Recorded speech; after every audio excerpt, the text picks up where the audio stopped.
आउज़ुबिल्लाहिमिनश्शैतानिर्रजीम बिस्मिल्लाहिर्रहमानिर्रहीम। आज हमने पढ़ना है बेटा physiological changes during the second stage. जो तबी तब्दीलियाँ आती हैं सेकंड स्टेज के दौरान जब बच्चा पैदा हो रहा होता है। तो ये बेटा फर्स्ट स्टेज, सेकंड स्टेज और थर्ड स्टेज हैं। पिछले लेक्चर में हमने फ़र्स्ट स्टेज पढ़ी थी, फिर मैं थोड़ा सा रिपीट कर देता हूँ। फर्स्ट स्टेज क्या थी? बच्चादानी पैदाइश का जो रास्ता है उसके मुंह को हम सर्विक्स कहते हैं, उसका खुल जाना ताकि बच्चा पैदा हो जाए, वो पहली स्टेज थी। दूसरी स्टेज क्या है? बच्चे का पैदा होना। और तीसरी स्टेज क्या है? प्लेसेंटा का बाहर निकलना। तो ये तीनों स्टेजेस मुकम्मल हो जाती हैं। तो पिछले लेक्चर में हमने पहली स्टेज पढ़ी थी कि सर्विक्स कैसे खुलती है, ओरिफिसेस कैसे खुलते हैं और कैसे बच्चे को रास्ता देते हैं। अब हमने पढ़ना है जब बच्चा पैदा हो रहा होता है यानी सेकंड स्टेज, उसमें क्या तब्दीलियाँ आती हैं। ये हमारे LHV पार्ट फर्स्ट के जो लेक्चर हैं शॉर्ट नोट्स के, उसका जो पेज नंबर 37 है बेटा ये हमारी ऑब्स्टेटिक्स की यानी मिडवाइफरी की बुक चल रही है। तो physiological changes during the second stage के दौरान क्या तबी तब्दीलियाँ आती हैं। यूट्राइन कॉन्ट्रैक्शन बिकम स्ट्रॉन्गर, बच्चादानी में जो दर्दें थी, कॉन्ट्रैक्शन थे, वो तेज़ हो जाएंगे। एंड मोर फ्रीक्वेंट, और ज़्यादा फ्रीक्वेंट हो जाएंगे यानी कि कम वक्फे वाले होंगे। And the upper segment become short, और जो बच्चादानी का ऊपर वाला सेगमेंट है वो छोटा हो जाएगा। एंड थिक, और मोटा हो जाएगा। कॉन्ट्रैक्शन टुगेदर विद वॉलंटरी, और कॉन्ट्रैक्शन जो है वो वॉलंटरी भी होंगे। वॉलंटरी कहते हैं जो आपके दायरा अख्तियार में हों, यानी माँ खुद भी चाहे तो वो कॉन्ट्रैक्शन यानी खुद को पुश कर सकती है, बच्चे को धकेल सकती है पेट का जोर लगा के। ये बेरिंग डाउन इसको कहते हैं, वॉलंटरी। बाय द मदर, माँ help in the expulsion of the foetus, और ये मदद करेंगे बच्चे के बाहर निकलने में। मैं दिखाता हूँ आपको अपर पार्ट और लोअर पार्ट क्या होता है, लोअर सेगमेंट क्या होता है यूट्रस का। ये बेटा यूट्रस है बच्चादानी, ये इसका अपर पार्ट और ये इसका लोअर पार्ट है। ये देखें, ये अपर यूट्राइन सेगमेंट और इसको ये लोअर यूट्राइन सेगमेंट है। अपर जो है वो बड़ा होता है, लोअर छोटा होता है। लेकिन जब बच्चा पैदा होने वाला हो तो ये आहिस्ता आहिस्ता छोटा होता जाएगा और पुश करेगा, कॉन्ट्रैक्शन होगी ताकि बच्चा यहाँ से वजाइना के रास्ते पैदा हो सके। The bladder rises into the abdomen so that there is more space for the foetus in the pelvis.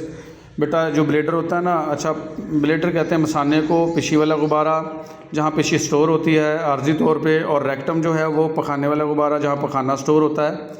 तो ये दोनों मोस्टली जो है ना वो खाली करवा लिए जाते हैं जब डिलीवरी से पहले। पेशी आ रही तो वो कर ले, पखाना है तो वो कर ले, एनिमा भी दिया जाता है ताकि पखाना जो है वो पखाने वाला गुब्बारा भी जो खाली हो जाए, क्योंकि ये तीनों रास्ते ना बिल्कुल साथ साथ हैं। और अगर पखाने वाला गुब्बारा फुल है या मसाना फुल है तो दर्दें भी ज़्यादा होंगी और रास्ता भी नहीं मिलेगा, क्योंकि ये जो पैदाइश का रास्ता इन दोनों के बीच में है।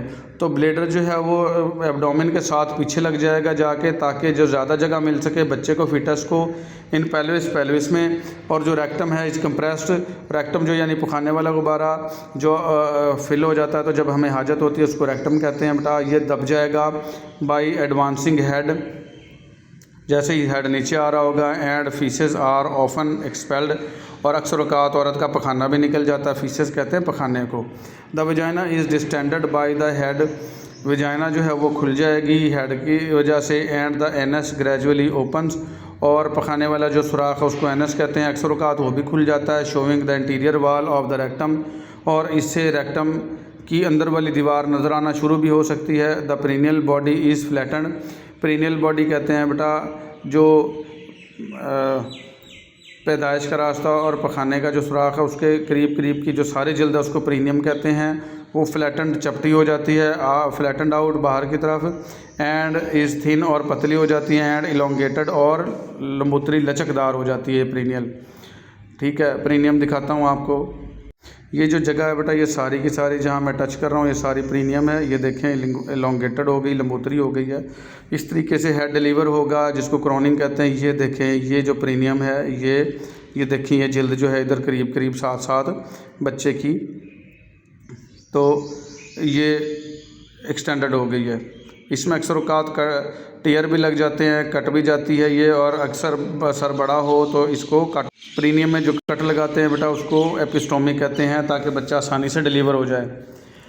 अच्छा, एब्डोमिनल मसल कॉन्ट्रैक्शंस, पेट के जो मसल हैं वो सिकुड़ेंगे टुगेदर विद यूट्राइन कॉन्ट्रैक्शन, बच्चादानी की कॉन्ट्रैक्शन के साथ साथ एड ये मदद करेंगे इन एक्सपल्जन, धकेलने में ऑफ द फीटस बच्चे को, ताकि बच्चा पैदा हो जाए। When the presenting part reaches the pelvic floor, जैसे ही बच्चे का जो मौजूदा हिस्सा है जो पैदा होने में पहले हो उसको प्रेजेंटिंग पार्ट कहते हैं। यानी सर डिलीवर हो रहा है तो वो प्रेजेंटिंग पार्ट है, कूल्हे डिलीवर हो रहे हैं, ब्रीच डिलीवरी है तो वो प्रेजेंटिंग पार्ट है, कूल्हे हिप्स, ठीक है। तो वो जैसे ही पहुंचेंगे पेल्विक फ्लोर पे, ठीक है। The mother has to desire, माँ की ख्वाहिश होगी, टू पुश के ये धकेले माँ इसको, आर बेयर डाउन या निकाले नीचे की तरफ, और टू एक्सपेल ताकि उसको पुश मिले, धक्का मिले, द फीटस बच्चे को, और ये किसी तरह पैदा हो जाए। शी अचीव्स दिस, वो इसको अचीव भी करती है बाय द वॉलंटरी कॉन्ट्रैक्शन, जानबूझ के नीचे की तरफ पुश करके, इसको वॉलंटरी कॉन्ट्रैक्शन कहेंगे। अच्छा बेटा, वॉलंटरी होता है जो आप जानबूझ के करें, इनवॉलंटरी जो आपके दायरा अख्तियार में ना हो, खुद ब खुद हो रहे हों। तो वॉलंटरी कॉन्ट्रैक्शन से माँ इसमें मदद कर सकती है of the abdominal muscle, abdominal muscle को। At the crowning of the head, जैसे ही क्रॉनिंग हो हेड की, यानी हेड बाहर आए जो अभी मैंने पिक्चर में दिखाया। द बेरिंग डाउन पेन्स, इसके बाहर आने की दर्दें होंगी। और इनवॉलंटरी, ये इनवॉलंटरी होंगी, यानी कि अब आपके दायरा अख्तियार में नहीं है।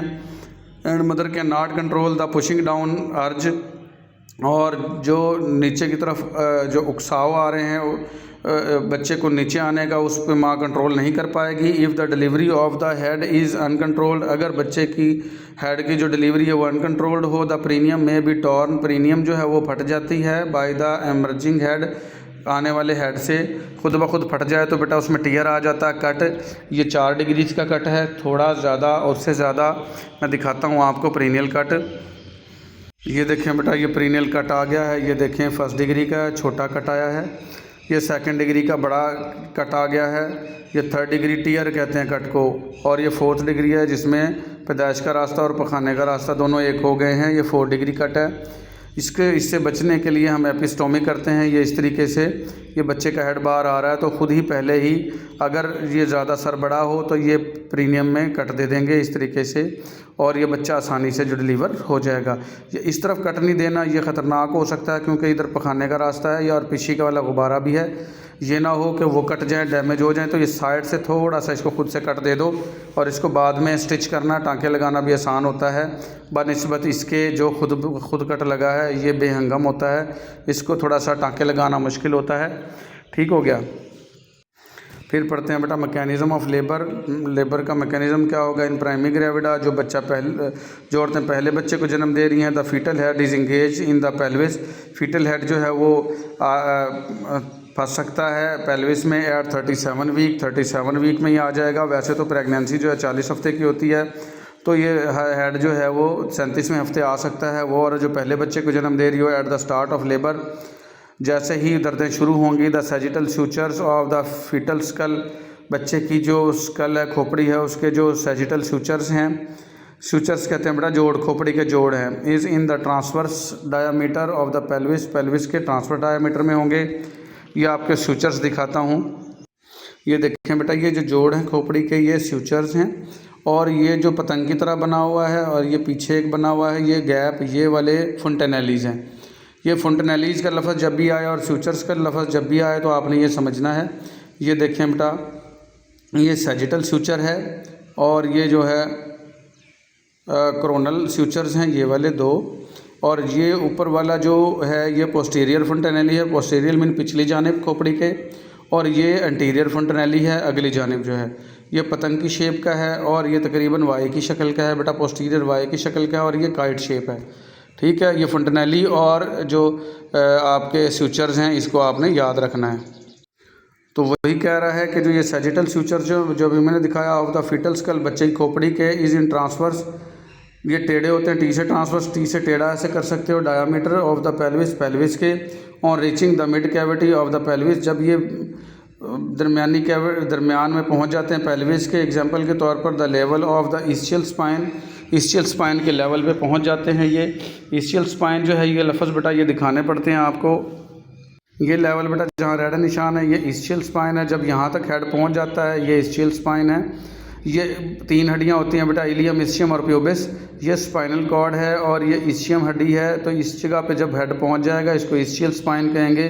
पिछली जानिब से बेटा ये नज़र आ रहा है, ये देखें ये 3 हड्डियाँ हैं, ये इलियम, इस्चियम और प्यूबिस, ये रेड हड्डी इलियम है, ये ग्रीन वाली हड्डी इस्चियम है और ये येलो हड्डी प्यूबिस है। तो ये जो जगह है ये इस्चियल स्पाइन है, ये लिखा हुआ है। जब हेड यहाँ पहुँच जाएगा तो ये ऑक्सीपुट है begins to rotate anteriorly. Occiput जो है, जो खोपड़ी की पिछली हड्डी है ना, उसको ऑक्सीपुट कहते हैं। ये आहिस्ता आहिस्ता घूमने लगेगी अगली जानिब एंटीरियरली, अगली जानिब until the sagittal suture lies in the antero posterior diameter, जब तक जो इसके सैजिटल सूचर जो टेढ़े थे वो एंटीरियो पोस्टीरियर यानी अगली और पिछली डायामीटर में ना आ जाए ऑफ द पेल्विस के। The posterior fontanelle lies below the symphysis pubis, जो इसका पिछला फंटनेली है, फंटनेली अभी मैंने दिखाया। पोस्टीरियर फंटनेली कौन सा था, वाई शेप का, वो सिम्फोसिस प्यूबिस में पहुंच जाएगा। एंड द इंटीरियर फंटनेली, और अगला जो फंटनेली जो काइट शेप का था, in a curve of the sacrum, और ये सैक्रम की कर्व के पास पहुंच जाएगा। If the head is well flex, अगर हेड अच्छे से फ्लैक्स होगा तो ये इस तरीके से अगर पहुंच जाए तो आप समझ लें कि बच्चा जो है वो सीधे रास्ते से हो रहा है और अब डिलीवर हो जाएगा। Management of the second stage को आप कैसे मैनेज करेंगे। क्रोनिंग ऑफ द हेड अकर्स, यानी बच्चे का जब सर बाहर आ जाएगा उसको क्रोनिंग कहेंगे। व्हेन द ऑक्सीपुट एस्केप्स, जब ऑक्सीपुट बाहर आ जाएगी। From the under of the symphysis pubis से, and the head does not recede between uterine contraction, और हेड जो है वो यूट्राइन कॉन्ट्रैक्शन से रिसीड नहीं हो रहा होगा। एट दिस स्टेज, इस स्टेज पर ड्यूरिंग यूट्राइन कॉन्ट्रैक्शन जब हो रही है, the fetal head should be kept flex, fetal head जो है वो फ्लैक्स रहेगा यानी नीचे नहीं आ रहा होगा। And gradually allowed to extend, और आहिस्ता आहिस्ता ऐसे लग रहा होगा कि ऊपर जा रहा है। This is done by gentle pressure of the 3 fingers, इसको आपने 3 फिंगर से जेंटल प्रेशर देना है। ऑफ द राइट हैंड के ऑन द फीटल स्काल, बच्चे की स्काल पे, बिलो द सिम्फोसिस प्यूबिस से। ये मैं आपको सारे अल्फाज दिखाता हूँ बेटा, ये जो पढ़े जा रहे हैं बार बार। ये हड्डी जो है बेटा, ये ऑक्सीपिटल बोन है जो पहले डिलीवर होती है, इसको ऑक्सीपुट कहते हैं। ठीक है, बच्चा जो है इसके बल आता है, लेकिन आहिस्ता से थोड़ा सा इसके बल ये पहले डिलीवर हो जाएगी आसानी से। चोंच बनी होती है इसकी। ये देखें बेटा 6 पिक्चर्स हैं। ये बच्चा ऐसे आएगा, फिर आहिस्ता आहिस्ता आते आते ये देखें इसकी ऑक्सीपुट, और ये ऑक्सीपुट जो है वो डिलीवर हो जाएगी। ये देखें ऑक्सीपुट बाहर डिलीवर हो गई है इसकी, और फिर इसका ये सर बाहर डिलीवर होने के बाद इसका इंटीरियर शोल्डर ऊपर वाला बाहर निकलेगा, और फिर बाद में पोस्टीरियर शोल्डर। आहिस्ता आहिस्ता आपने अपनी फिंगर्स की मदद से इसकी हेल्प करनी है, और ये बच्चा के जब शोल्डर दोनों छूट जाएं तो इसको आहिस्ता से आपने ट्रैक्शन कर लेना है, खींच लेना है, बच्चा डिलीवर हो जाएगा। तो यहाँ पे बता रहा है this is done by gentle pressure, आपने आहिस्ता से जेंटल प्रेशर देना है ऑफ 3 फिंगर्स, 3 उंगलियों का, ऑफ द राइट हैंड, सज्जे हाथ की, ऑन द फीटल स्काल्प, बच्चे की खोपड़ी पे, बिलो द सिम्फोसिस प्यूबिस से नीचे। द प्रीनियम इज सपोर्टेड, प्रीनियम जो है वो सपोर्ट करेगी आपकी बाय द कॉटन वूल के साथ भी आप सपोर्ट कर सकते हो प्रीनियम की, कॉटन वूल पैड के साथ। ऑन द पाम, हथेली के ऊपर रखे, ऑफ द लेफ्ट हैंड की, ताकि प्रीनियम फटे ना, उस पर प्रेशर ज़्यादा ना आए। यानी कि हाथ के ऊपर कॉटन वूल रखिए और निचली जानिब जो है उसको आप सहारा दे सकते हो दूसरे हाथ से, और ऊपर वाले राइट हैंड से 3 उंगलियों से आप उसका सर टटोल के आहिस्ता आहिस्ता छुड़वा सकते हो। Delivery of the head should be gradual, delivery जो है सर की वो ग्रेजुअल है। To avoid tearing of the perineum, ताकि प्रीनियम के अंदर टेयर ना लगे, कट ना लगे, जो अभी मैंने दिखाया।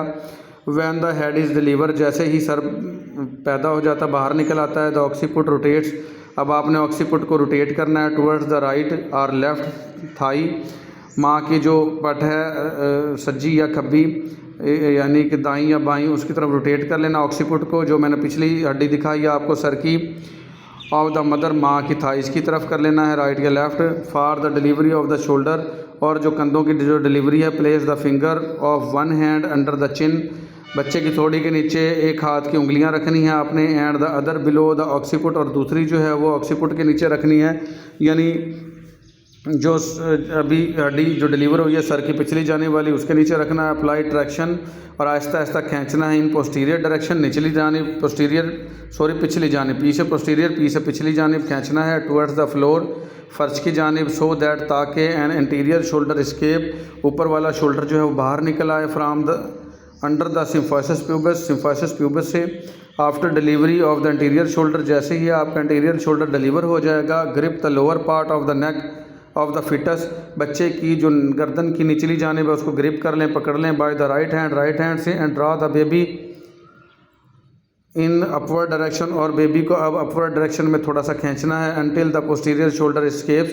जब तक पिछला शोल्डर जो है वो बाहर ना निकल आए, हल्का हल्का सा पुश करना होता है बेटा ओवर द प्रीनियम से।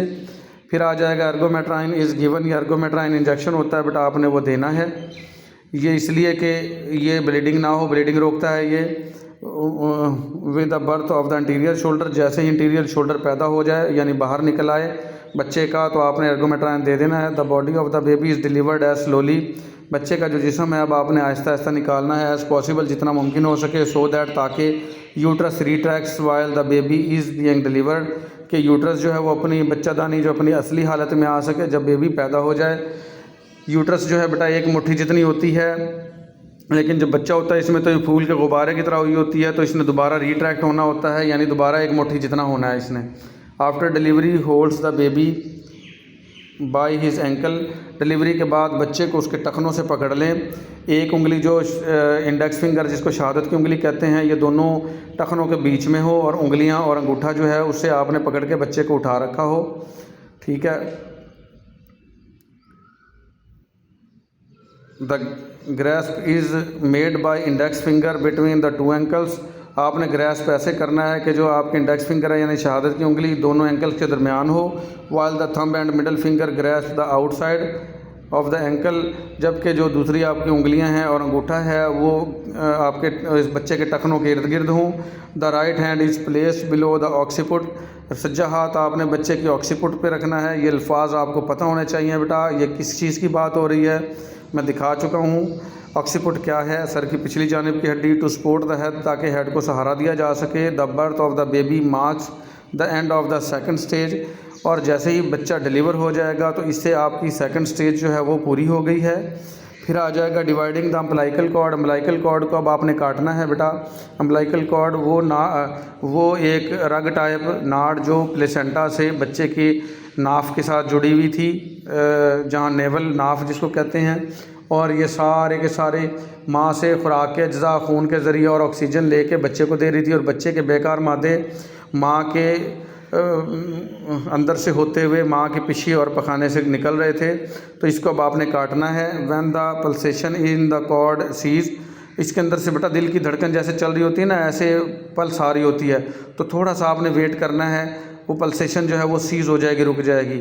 जब रुक जाए तो काटना है, और इसको ऐसे काट नहीं देना कभी भी जब तक इसको क्लम्प ना लगाओ या आपके पास वो फोर्सेप ना हो जो जकड़ लेती हैं, ऐसी चिमटियाँ जो जकड़ लेती हैं, जब तक ऐसी ना हो लगाने, जब तक वो ना लगे आपने काटना नहीं है। वरना जो बच्चे का खून है वो तेज़ी से इससे बाहर निकल आएगा, और माँ का भी खून तेज़ी से इससे बाहर निकलना शुरू हो जाएगा, और बच्चे की मौत भी हो सकती है, और माँ का खून भी ज़ाया हो सकता है बहुत ज़्यादा।